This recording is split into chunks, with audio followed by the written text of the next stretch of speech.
I got it. Hi, everybody. So, I'm Andrew from TinyCo. I'm the head of business development and operations at TinyCo. Basically focused on all the day-to-day operations of the studio, fixing fires that bubble up, and also working with all of our external partners. And today I wanted to talk to you about the video game industry.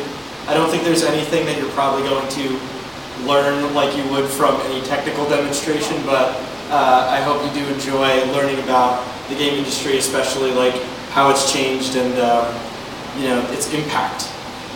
And we'll start with, there we go, look at that, the beginning. So I don't know if you people all know, but I didn't know this till very recently, that the first electromagnetic computer was built by Konrad Zuse in 1939, and it only took 1 year for someone to start making video games. And in 1940, Edward Condon designed a computer that played this game called Mmos that picked matchsticks up from different piles and beat 90% of the people that tried to play this game against it. And that was at the World's Fair in 1940. That was the first actual computerized video game.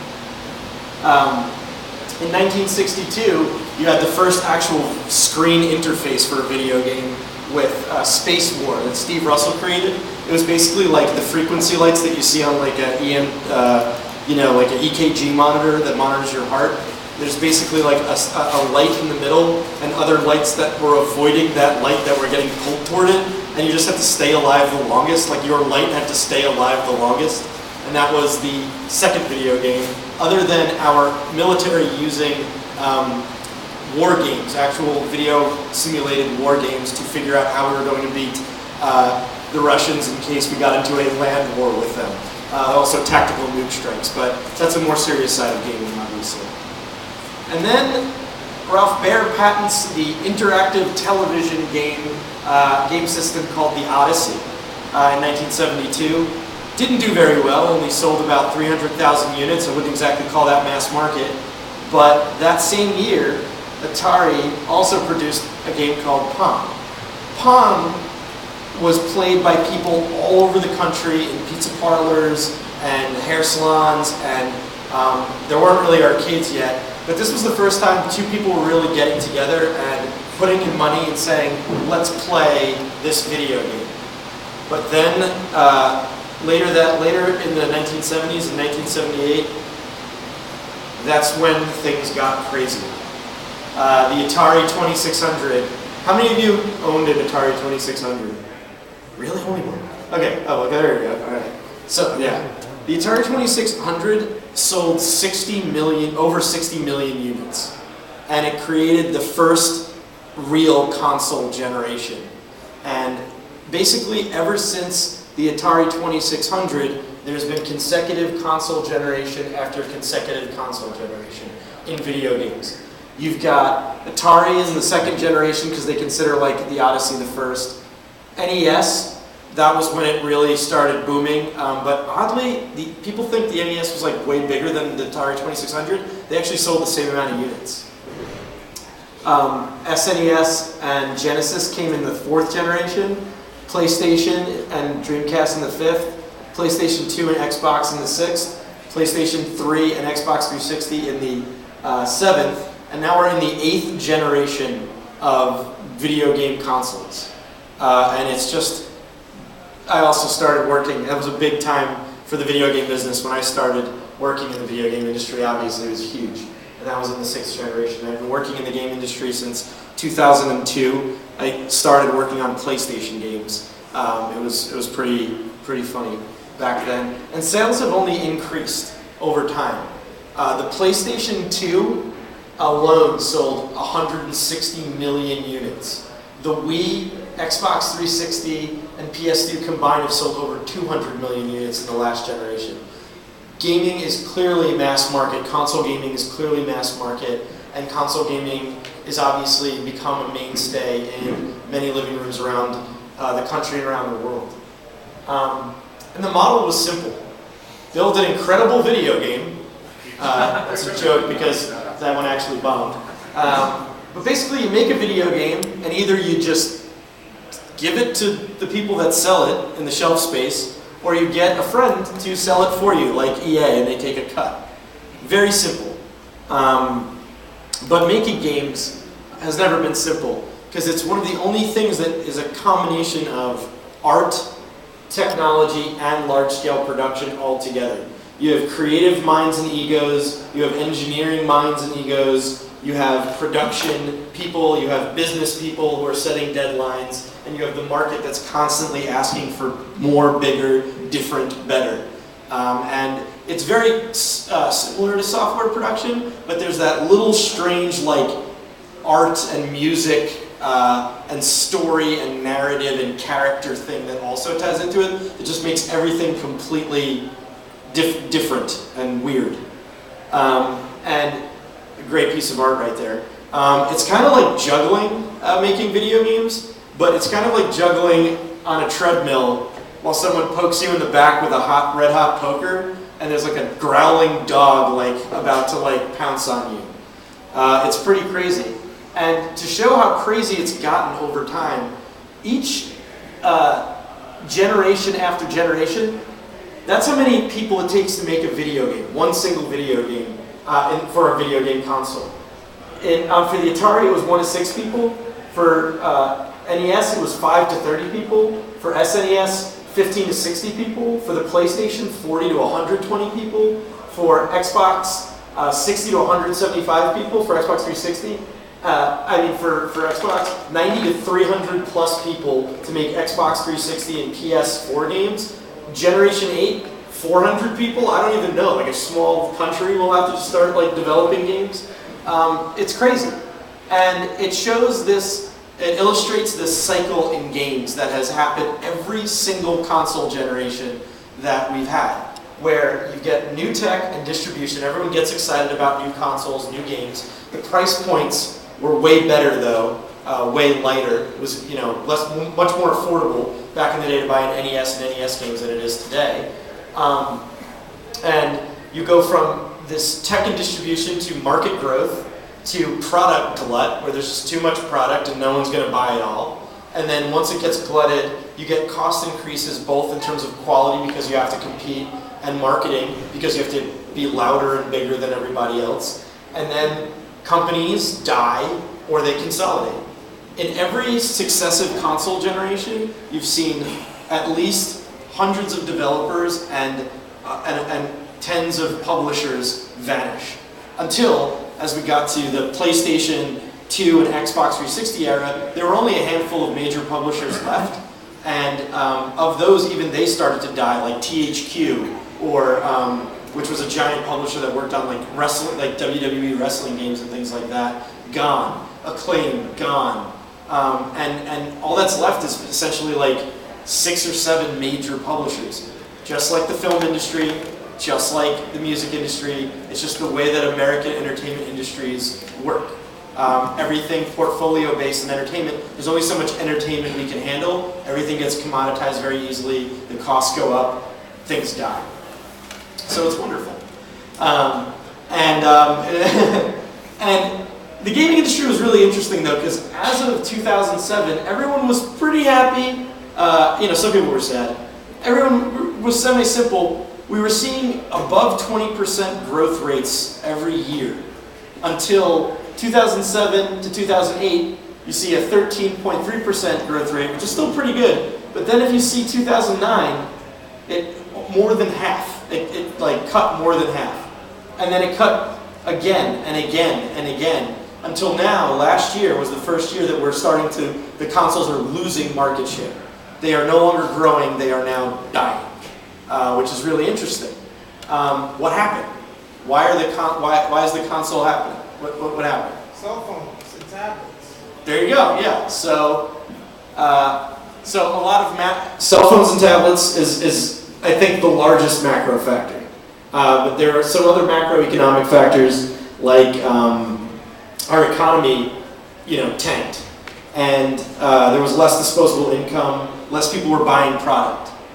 and then there was too much undifferentiated product. There was like 1,000 first-person shooters that all came out like in the same year, and no one knew which ones to buy, and then everyone realized, oh, we had to up our game, and then people started marketing bigger. Call of Duty, that's it, Call of Duty. That's the only game that like half the people on Earth care about from an FPS. They spent something like $120 million marketing Call of Duty. Publishers don't have $120 to pump into new entertainment that they think is risky. So you see less and less product now, but back then, once Activision decided we're going to compete like movies compete, people were like, okay, we can't compete anymore. We have to stop competing. We have to stop making as much product. We have to focus on less product. Broadband kept proliferating, and that meant mind share fragmented, which is a great point to the tablets and phones. People weren't playing video games as much because they were on the internet, they were looking at their friend's Facebook page, they were watching internet videos, they were on Twitter and Facebook and whatnot, and free-to-play and digital revolutionized the business. These are things like Steam, which I like to call like, it's the forum for independent games that are not mobile. Great price points, great promotions and bundles, too much content, but everyone can sort through it, and there's a lot of money to go around for people. MMOs. MMOs came onto the scene. World of Warcraft blew up, over 100 million accounts since it started. And MMOs now, there's only a handful of players that really make a lot of money in this space, but they now generate over 20% of the entire video game industry's revenue. It's like these few handfuls of players, things like Dota 2, World of Warcraft, and League of Legends. Social gaming created a whole new market of casual gamers to come in and monetize from, but instead of that growing, Facebook realized that it was counterintuitive to its own goals as a social communications platform and actually cut the legs out from under that market, and I'll talk about that a little more. And then tablets and phones. Android, iPhone, just tons more distribution, because we all have got one in our pocket right now, or we're holding it in our hand, than a console, than a $300 or $400 or $500 console is ever going to be able to be afforded.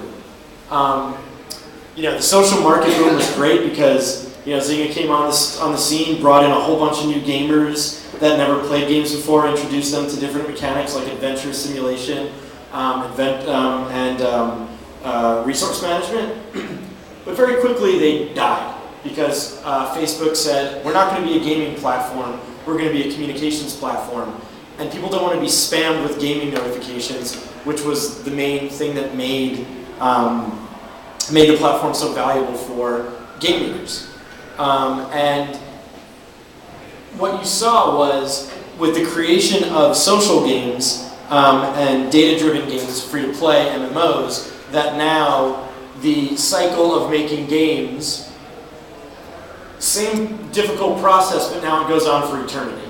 That was the best graphic I could find for eternity, by the way. I know it has nothing to do with perfume, but literally you are now making your games 24/7, 365 days a year to keep the service running, keep content churning, optimize your game, make it different, and that changed the complete dynamics of how people make games. And a lot of the console publishers couldn't really grok that, and they still really can't. That's where TinyCo, I'm not going to talk too much about our company, but that's the kind of company we are. We're a free-to-play service, games-as-a-service oriented company on mobile platforms. We've got, hundreds of, 100 million downloads or more of our games. Recently we launched Family Guy: The Quest for Stuff, which is a really fun game. And as you can see, our process for making games isn't just build the game, ship the game, but initial release has, we have to analyze all the people that are coming into our game, look at that core loop of gameplay and how it's actually working. We have to see how retention is, how monetization is working. We have to optimize constantly, and then continue that cycle with weekly content that we analyze on a daily basis that informs new game features. Those new game features, we analyze those to optimize weekly content, and so on forever. Never ends. And neither does the customer engagement, which is why I think the games are so interesting in the fact that you're never done with your work, and you're never done with the story, and you're never done with the content. And if you look at the team sizes for mobile, social, and free-to-play games, it's actually really interesting, especially on mobile, that Generation 1, which is like 2008, 2010, you could make a game with one person could make a game, or 15 people could make a game. Generation 2, one person could make a game, or 40 people could make a game. And Generation 3 now, where teams are getting even bigger, still you have to compete with that one person in his basement who can make a game, or over 100 people can make a game. And it's getting more competitive every day, and we're seeing that exact same cycle again. But free-to-play is going to be the predominant market driver in the future. It is going to, by 2016, make up half of all of video game revenue on Earth, free-to-play. And mobile is going to be the largest segment of generating that revenue, almost $9 billion, of the $46 billion that are going to be generated globally by free-to-play games. MMOs, non-MMO PC or Mac games like on Steam, MMOs, casual, social, mobile. And this is a look at the entire gaming market snapshot. Basically what we're looking at by 2016, you're seeing this black here is social games, and that is decreasing in market size, as is this giant red block, which is console games, continue to decrease. But the things that are increasing in the green and blue are all the free-to-play and digital games. And I think that's just very telling and very interesting. Console is not growing. It has reached its peak. It's not going anywhere until there's a major revolution, but all the digital gaming is going to be the predominant gaming that we're going to be doing for the next few years and grow to encompass and be a larger overall share than console marketing. I think that's fascinating that a market that wasn't even alive in 2008, 2009 is going to be double the market, or more of console games. I think that's just incredible to show how fast technology works and how fast adoption works this day and age. And back to this. So it took every console generation about like 6 or 7 years to go through this cycle. It took social games about 1.5 years to go through this cycle. It took mobile games about 1.5 years to go through this cycle. And mobile games are now in the chaff and consolidation portion of the cycle. There is too much product, the costs are increasing, there's no way to market, and now you're going to see major consolidation in the mobile market, and you're going to see a lot of companies dying off. Not us though. Just cross your fingers. What does the mobile and free-to-play market changes look like? Growth continues, but is stagnating itself. So even between just 2007 and now, the growth has been astronomical, gigantic, billions and billions of dollars. That's slowing itself. We've reached our peak, but it took almost 25 years for the consoles to reach their peak. It took mobile games, even though there's major growth, the growth is not nearly as accelerated as it used to be in such a shorter period of time, which I find really interesting. Competition is insane, marketing is impossible, cost and quality increase, product glut, death and consolidation. That's what we're going to see in the mobile market. But what's awesome about that competition means, and the distribution that's out there, is actually really good and really healthy for customers, which is constant innovation. That means that independents, small studios like ours, and a lot of others that are out there are just going to be making better product. And they're going to be fighting to think of the new cool thing that they can do. So essentially, the market is allowing customers to win. I believe that in the gaming market, customers do and will continue to win more and more as time goes on with these new models. The new console cycle is just warming up, which means that you've got a whole new cycle of console games that are going to come out and compete with each other before everything goes out of hand again. And there'll be a lot of incredible entertainment. And just that means better products. I think also there's something about virtual reality, but I don't know if I yet firmly believe in this market. I tried one on and I almost threw up all over myself. But I think that if they could figure it out, who knows, maybe this will add an additional, $30 billion on top of the $85 billion that we're going to generate by 2016. And that's my view of the gaming market from 1940 to 2013, and I just wanted to kind of share that with people and give them a real understanding of how we've gotten to where we are in games. So thank you. And thank you. Since we have some acoustic issues with the room, when you ask a question, make sure you stand up, and he's going to repeat it back, so don't think he's hard of hearing. He's just going to repeat it back so everybody else can hear it.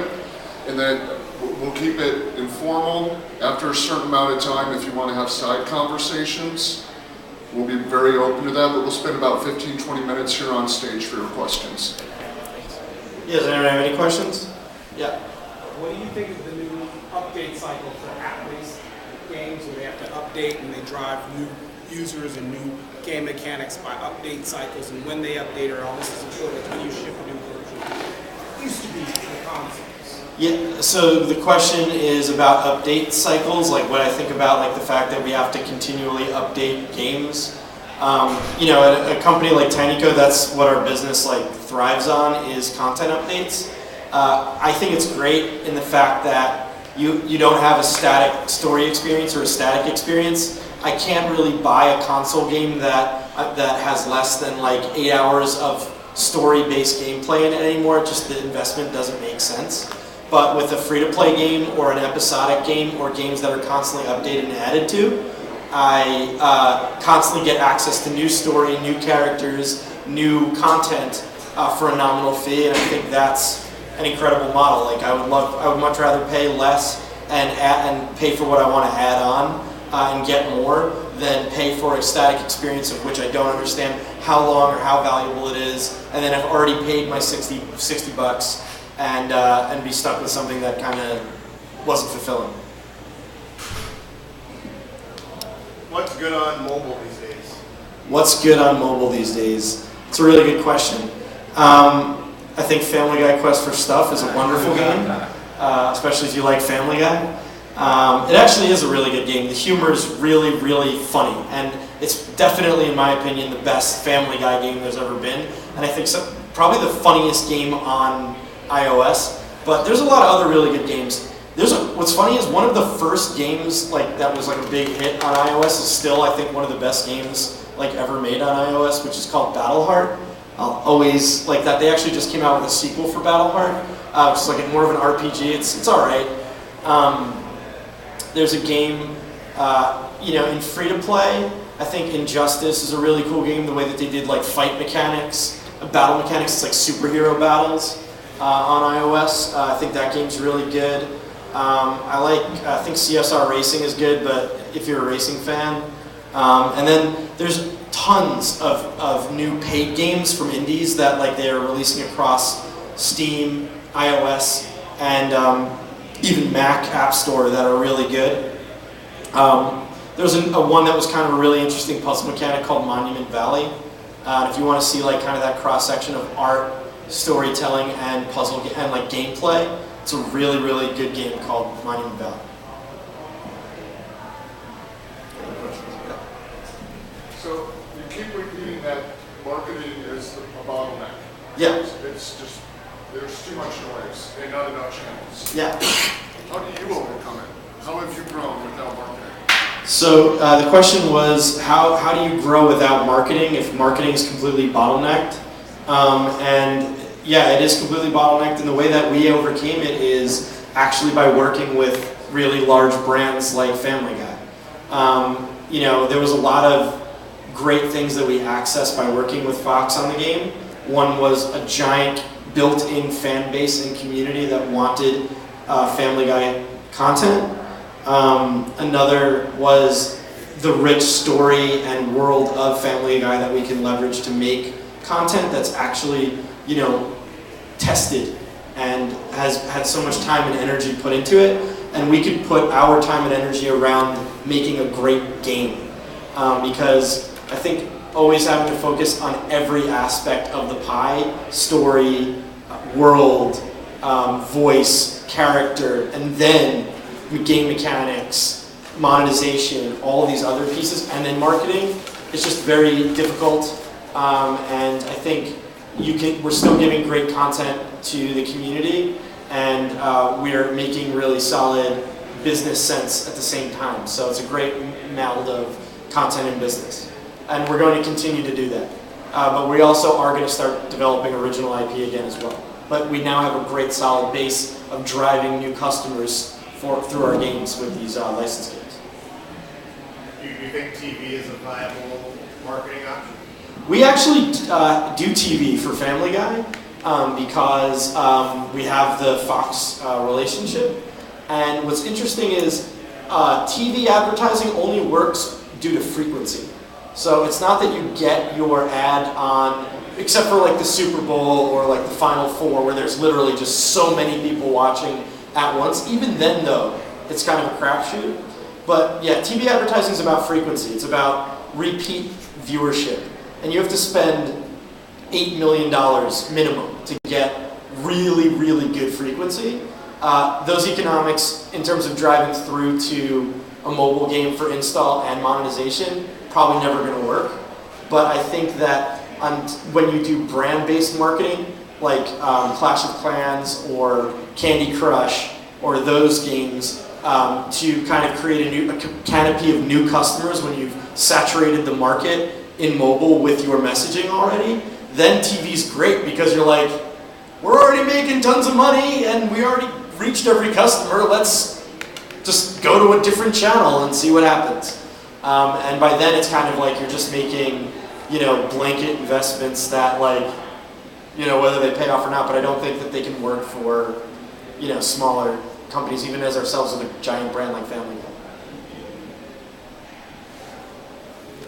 What aspects of AWS are you leveraging? Are you using, for example, AppStream or HTTP instances? Or Yes. So I don't know. Giovanni could probably answer that. But anyway, we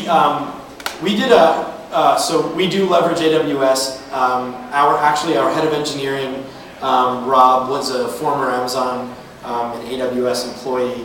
I'm going to mess this up. I'm not a technologist at all. I'm a business person. I have no technology, leanings. But I know that we leverage.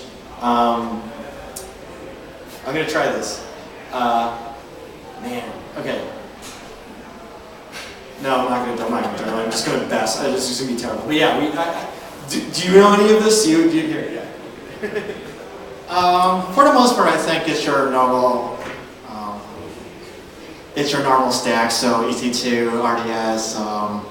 We also have a fairly large Hadoop with some EMR jobs and stuff like that. Yeah, and we were like powered for like over 10 million concurrent customers on our launch day for Family Guy. It was insane, and we had no problems. And that's the great work of our team, like Giovanni here.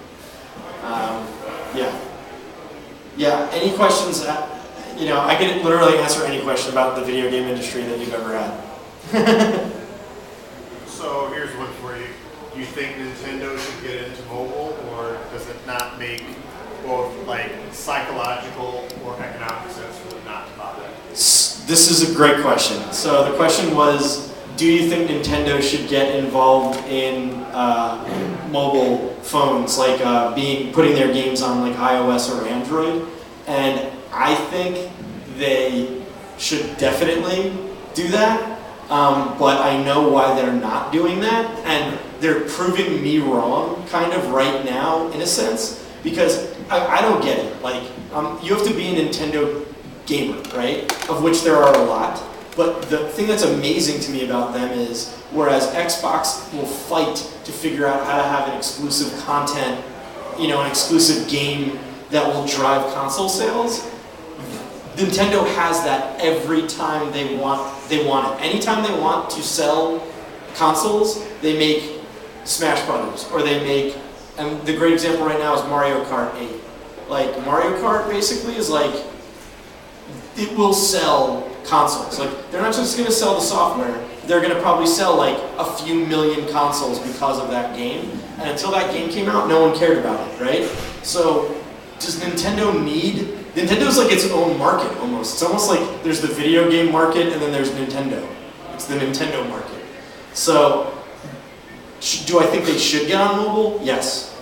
I think that their brands would go farther, they'd make more money, they wouldn't dilute their brands. I think the only thing they'd lose is they'd be taking a bow and saying, yes, we are not the dominant handheld platform, but I think that's more pride than business, in my opinion. Do you think there are two issues, the economics? So if you're selling 5 million copies at retail versus even 20 million downloads for virtual good purposes, just to make those numbers is difficult if you just started tomorrow. Just the psychology behind the marketing is apples and oranges. I think it's more. I think it would be the psychology behind. So the follow-up question was that do they have the right makeup to actually make games for mobile? Can they market them? Can they make them? Can Nintendo do that? And I think if Nintendo took the time, creativity, and energy that they apply to their current business and they applied it to the mobile business, they'd make an insane amount of money. And it wouldn't, in my opinion, cannibalize their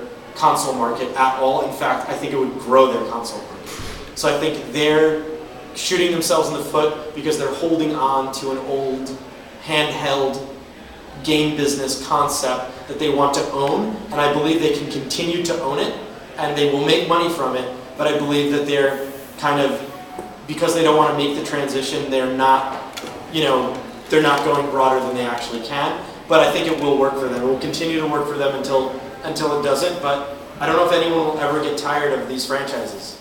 Zelda, Metroid, Mario Brothers, Mario Kart, Smash Brothers. It's just, I don't think these are franchises that tire, for whatever reason. So franchises that tire, there was the music game industry that was just exploded. Guitar Hero, yeah. Guitar Hero, Rock Band, Dance Revolution, all that stuff. And it died very quickly. Yeah. But there's the combination of music and gaming, which is highly addictive. Right. What do you think is the next step to revitalize those types of titles or new titles? That's really interesting. So the question was, how could you revitalize the music gaming market? I think what's interesting is I think that the music gaming market is essentially a niche market that blew up because of the product, because of the Guitar Hero product was the right product. But then that product didn't differentiate. It didn't grow. You added drums, that was awesome, right? So then Rock Band, but essentially the same mechanic. There's no story, you can't create a new story, you can only add more tracks, right? So eventually you're gonna stagnate.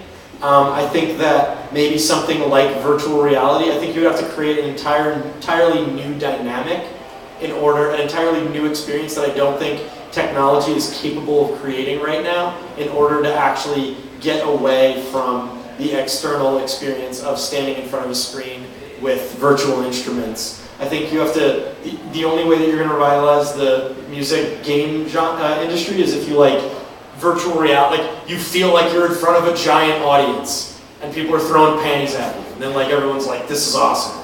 But yeah, I don't know about, I'm sorry about the panty comment. You know what I mean? But it's like, like it's going to have to be something entirely different than what it is now. And since it's not character or story driven, the craze aspect of it, I think, was very specific to the product. I don't know if that answers the question. Oh, it does. Any other questions?